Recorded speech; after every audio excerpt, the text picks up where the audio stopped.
Sin duda, había comprendido Barbicane la verdadera causa de aquella desviación, por pequeña que fuera, bastante para modificar la trayectoria del proyectil.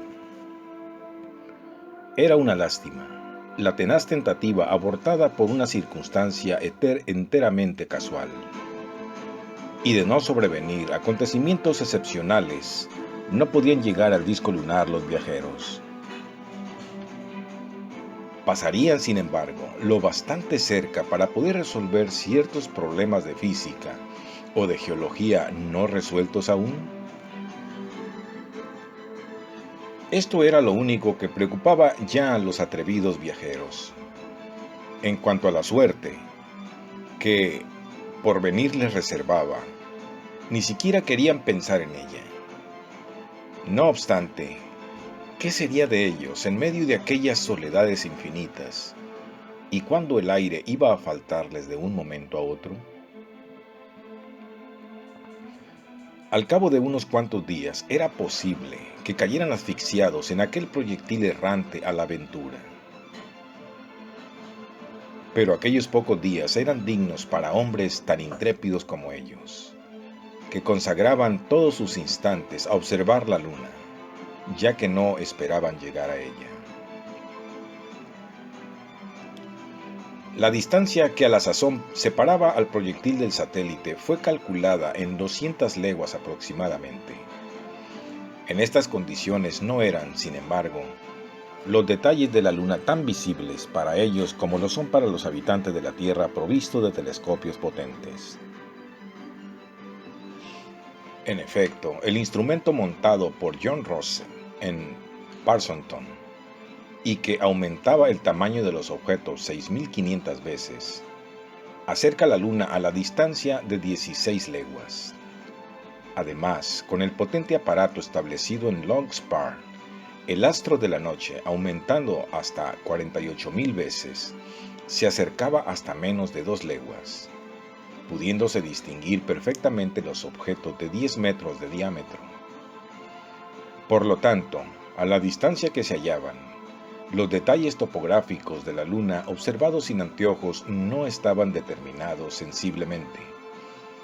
La vista abarcaba el extenso contorno de aquellas inmensas depresiones llamadas impropiamente mares, pero no se podía reconocer su naturaleza. La prominencia de las montañas desaparecía en la espléndida irradiación producida por la reflexión de los rayos solares, y que deslumbraba la vista hasta el punto de no poderla resistir.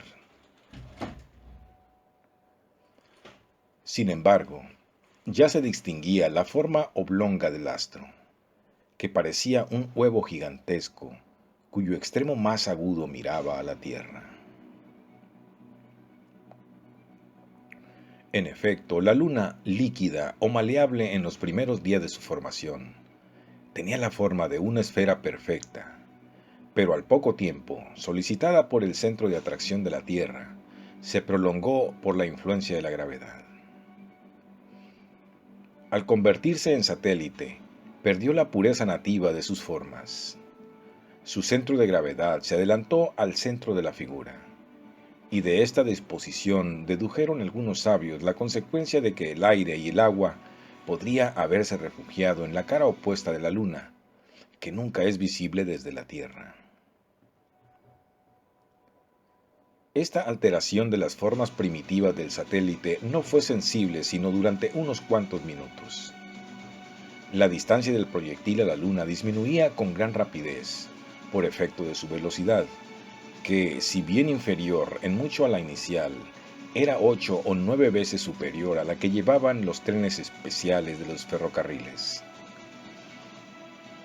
La dirección oblicua del proyectil, por razón de esta misma oblicuidad, dejaba todavía a Miguel Ardán alguna esperanza de tropezar con un punto cualquiera del disco lunar. No podía creer que no hubiera de llegar, y así lo repetía a cada momento, pero Barbicane, mejor juez en la materia, no cesaba de repetirle con implacable lógica. No, Miguel, no podemos llegar a la luna sino por una caída, y no caemos. La fuerza centrípeta nos mantiene bajo la influencia lunar, pero la centrífuga nos aleja irresistiblemente. Esto fue dicho a Miguel en un tono que hizo perder al mismo sus últimas esperanzas.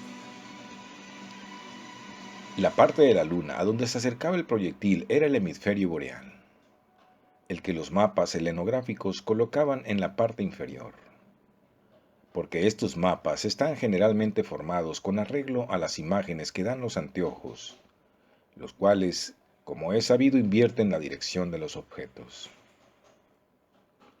Tal era el mapa selenográfico que consultaba Barbicane.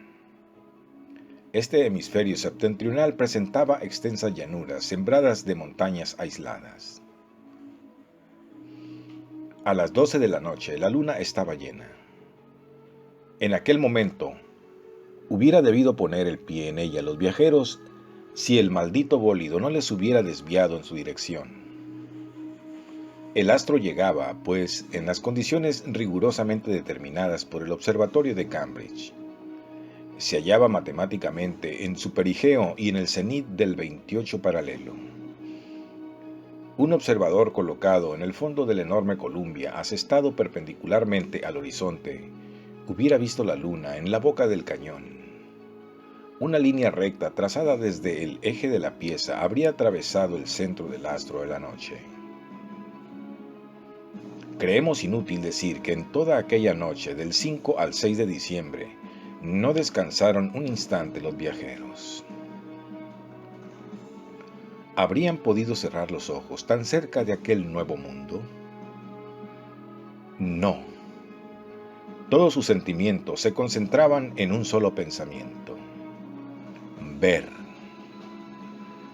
Como representantes de la Tierra, de la humanidad pasada y presente, que resumían en sí la raza humana, miraban por sus ojos aquellas regiones lunares cuyos secretos intentaban penetrar.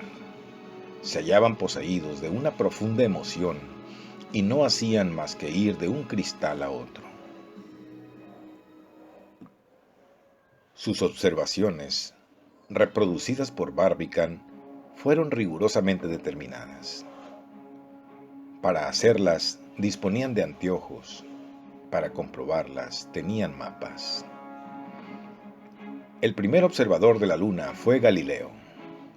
Su insuficiente anteojo solo aumentaba 30 veces el tamaño del astro. Sin embargo, en las manchas que salpicaban el disco lunar, como los ojos que marcan la cola de un pavo real, fue el primero que reconoció montañas y aún midió la altura de algunas, a las cuales atribuyó exageradamente una elevación casi igual a la 20ª parte del diámetro del disco, o sea, 8.800 metros. Galileo no trazó ningún mapa que reprodujera sus observaciones. Años después, un astrónomo, Danzig Hevelius, empleando procedimientos que solo eran exactos 2 veces al mes, en la primera y segunda cuadratura, redujo las alturas halladas por Galileo a solo una 26ª parte del diámetro lunar, lo cual era también una exageración, aunque en otro sentido. Pero a aquel sabio se debe el primer mapa de la luna.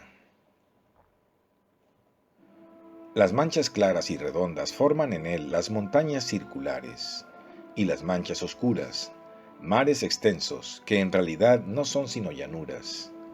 A aquellas montañas y aquellas tablas de aguas les dio denominaciones terrestres. Así se ve figurar en su mapa un Sinaí en medio de una Arabia, un Etna en el centro de una Sicilia, Alpes, Apeninos, Cárpatos, el Mediterráneo, el Palus Meotides, el Ponto Euxino y el Mar Caspio. Nombres por lo demás mal aplicados, porque ni aquellas montañas ni aquellos mares presentan la configuración de sus homónimos en la Tierra. Difícilmente podría reconocerse en una gran mancha blanca unida por el sur a extensos continentes y acababa en punta, la imagen invertida de la península india, del Golfo de Bengala y de la Conchinchina. Así, estos nombres no se conservaron. Otro cartógrafo, más conocedor del corazón humano, propuso una nueva nomenclatura que la vanidad de los hombres se apresuró a adoptar. Fue este observador, el padre Riccioli, contemporáneo de Hevelius, quien trazó un mapa grosero y plagado de errores, pero puso a las montañas de la luna los nombres de diferentes personajes célebres de la antigüedad y de sabios de su época, uso muy admitido después. En el siglo XVII, Domingo Cassini formó un tercer mapa de la luna, superior al de Riccioli en la ejecución, aunque inexacto en las medidas. Se publicaron de él varias ediciones, pero las planchas, conservadas largo tiempo en la Imprenta Real de París, se vendieron al fin como cobre viejo. Laguirre, célebre matemático y dibujante, trazó un mapa de la luna de 4 metros de alto que nunca fue grabado. Después de él, un astrónomo alemán, Tobias Mayer, emprendió a mediados del siglo XVIII la publicación de un magnífico mapa selenográfico, arreglado a las medidas lunares rigurosamente rectificadas por él, pero su muerte, acaecida en 1762, le impidió terminar tan excelente obra. Vienen luego Schroeter de Lilienthal, que bosquejó diferentes mapas de la luna, y un tal Lohirenan de Dresde, a quien se debe una lámina dividida en 25 secciones, 4 de las cuales se grabaron. En 1830, Beer y Moedler compusieron su célebre mapa selenográfica siguiendo una proyección orográfica. Este mapa reproduce exactamente el disco solar, tal y como aparece. Únicamente la configuración de las montañas y de las llanuras es exacta solo en su parte central. En todo lo demás, en las partes centrales y meridionales, orientales u occidentales, aquellas configuraciones presentadas en reducción no pueden compararse a las del centro. Este mapa topográfico, que tiene 95 centímetros de altura y se ha dividido en 4 partes, es la obra maestra de la cartografía lunar. A más de las obras de estos sabios, se citan los relieves selenográficos del astrónomo alemán Giulio Schneid, los trabajos topográficos del padre Secchi, las magníficas pruebas del aficionado inglés Warren de Latoué, y finalmente un mapa sobre proyección orográfica de los señores Le Couturier y de Chapuis, hermoso modelo trazado en 1860, de dibujo exactísimo y muy clara disposición. Tal es el catálogo de los diferentes mapas relativos al mundo lunar. Barbicane poseía 2, el de Beer y Moedler, y el de Chapuis y Le Couturier. Con el auxilio de ambos debía facilitarse su trabajo de observador. En cuanto a los instrumentos de óptica de que disponían, eran excelentes anteojos marinos, preparados especialmente para aquel viaje. Su fuerza llegaba a aumentar 100 veces el tamaño de los objetos, lo que equivale a decir que hubiera hecho ver en la Tierra a la Luna a una distancia de unas 1000 leguas.